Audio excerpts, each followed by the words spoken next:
Okay, gentlemen, we're working today on 4.1, investigate nonlinear relations. So please have out your handout. We're going to work on that together now. 4.1, investigate nonlinear relations.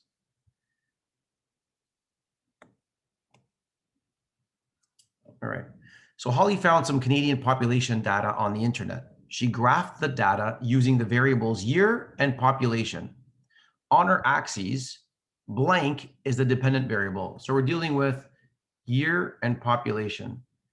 Which one depends on the other?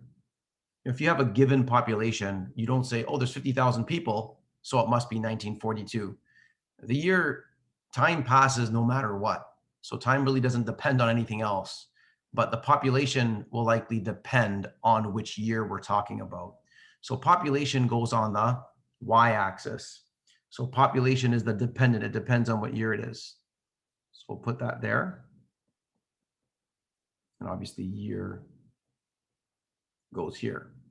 State whether each line of best fit is a good model for the data. You should have done this in grade 9, trying to get a line of best fit. And you want your line of best fit to go pretty much through the middle of the data or their scatter plot. So here we have a line that looks pretty good right through the middle of the data, an equal number of dots above and below the line. So would this be, would this line be a good fit? It looks like it. So I'm going to say yes for this one. Okay. So this is a linear relationship. On the second one for B, I'm going to have to go with no. And the reason being, if you look at the line or look at the dots at least, it looks like they kind of go more in a curved pattern. So it looks actually more linear, non-linear than linear. Okay. So this one is a no. It's more non-linear. This is a non-linear, which means not a straight line.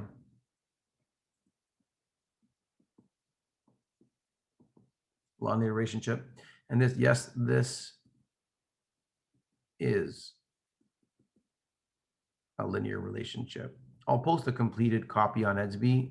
It'll be neater than the chicken scratch I'm doing now in the moment. So just use that as a guide if you like. Our relations in question 2, linear, nonlinear, I explained those already. The reason is because the pattern of the scatter plot, oops,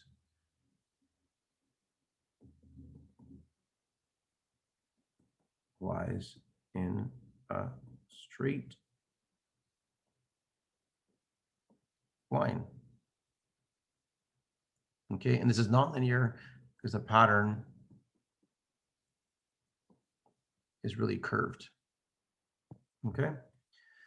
So true or false? When a ball is rolled down a ramp, the scatter plot of distance versus roll time is best described using a line of best fit. We did something like this with our GDC where we talked about, I think, stopping distance or the speed of a vehicle and stopping distance. And to be honest, I can't remember if we did that in grade 9, but I know I did it the past couple of weeks. So either grade 9 or grade 10. But when you look at a speed of a vehicle and how long it takes for the vehicle to stop given a certain speed it's traveling. So when a ball's rolled down a ramp, it's something similar. The roll time, how long it rolls at the bottom of the ramp, changes as you go up further up the ramp with your ball. So if you start at the top of the ramp, how long it takes to travel or how far it travels will vary if you start at the middle of the ramp. Okay. So when a ball is rolled down a ramp, the scatter plot of distance versus roll time is best described using a line of best fit. And this is actually non-linear. And I remember with the vehicles as well, same type of question. It's a non-linear relationship. Okay. Consider the table of values. The relationship between X and Y is best described as, so if you look at the first differences, if you look at the Y values, as X goes up by 1 each time, right? This goes up by 1 every time. As this changes consistently by 1, what happens to our Y values? That goes up by 3. Then it goes up by 3 again. And then it goes up by 3 again. So we see that the first differences,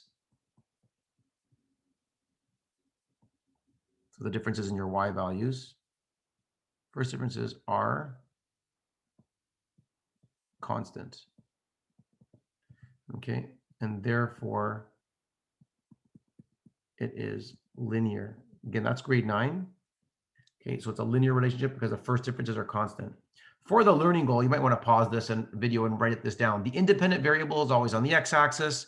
That's what you're controlling for before your trial or your experiment begins. And then the y-axis is the dependent variable, what you're measuring while the trial or while the experiment's happening. So this says complete the table of values for the relation between area of a circle and its diameter, and then make a scatter plot of the data. Well, to be honest with you, I don't want you just copying this. I want to show you how to use your GDC to make the calculator do this. So we're going to look at diameter. Oops, sorry, this is being grayed out for a second. We're going to use diameter, and then we're also going to use enlist one as a stat plot, and then we're going to figure out what the area is for each given diameter. So 1, 2, 3, 4, 5, 6. Okay. So let's use our GDC. Let's switch over to your TI-84 or TI-83 plus, whatever you've got. And we're going to go to the stat menu. Okay, edit, option 1. And we're going to enter in list 1, 1, 2, 3, 4, 5, 6.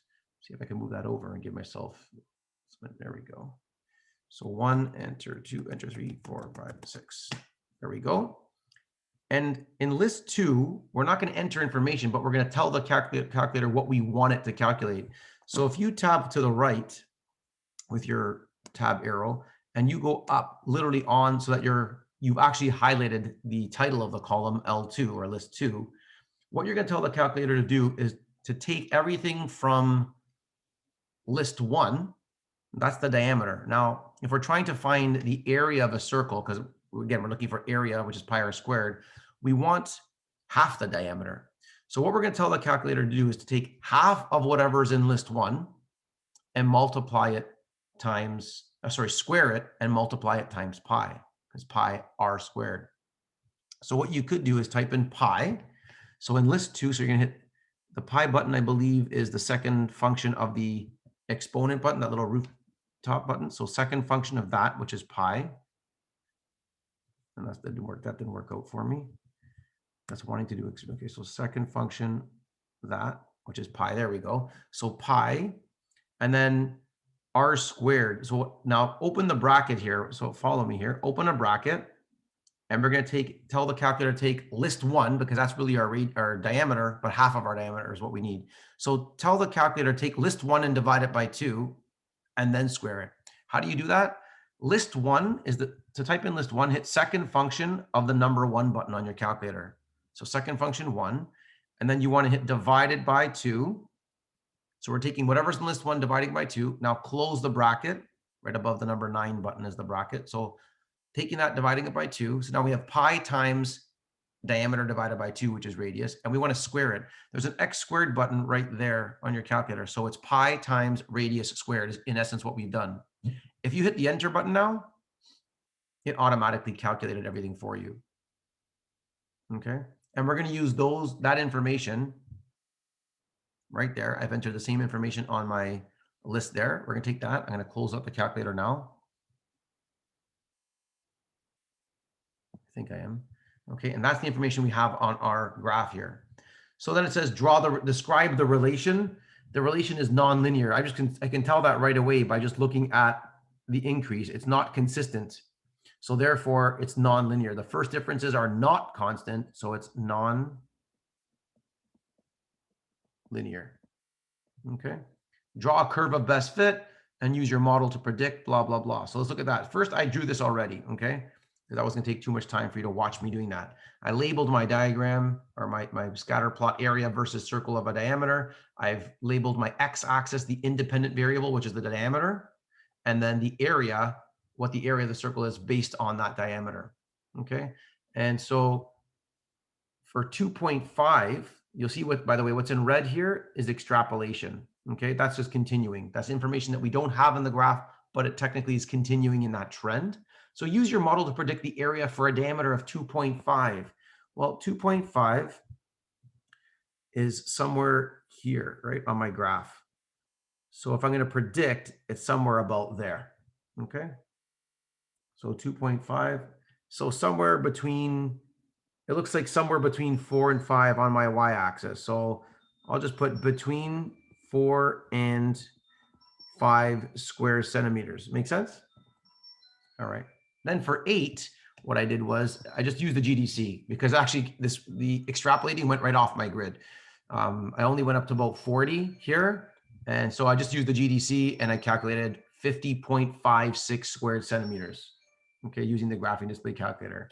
Beyond this, I want you to admit that. So in years prior, we asked you to do an experiment in the classroom, but because of COVID, et cetera, we're not going to be doing that for this. But that's your handout, a nonlinear relationship graphed on a scatter plot. There you go. Talk soon, guys. Get the homework done.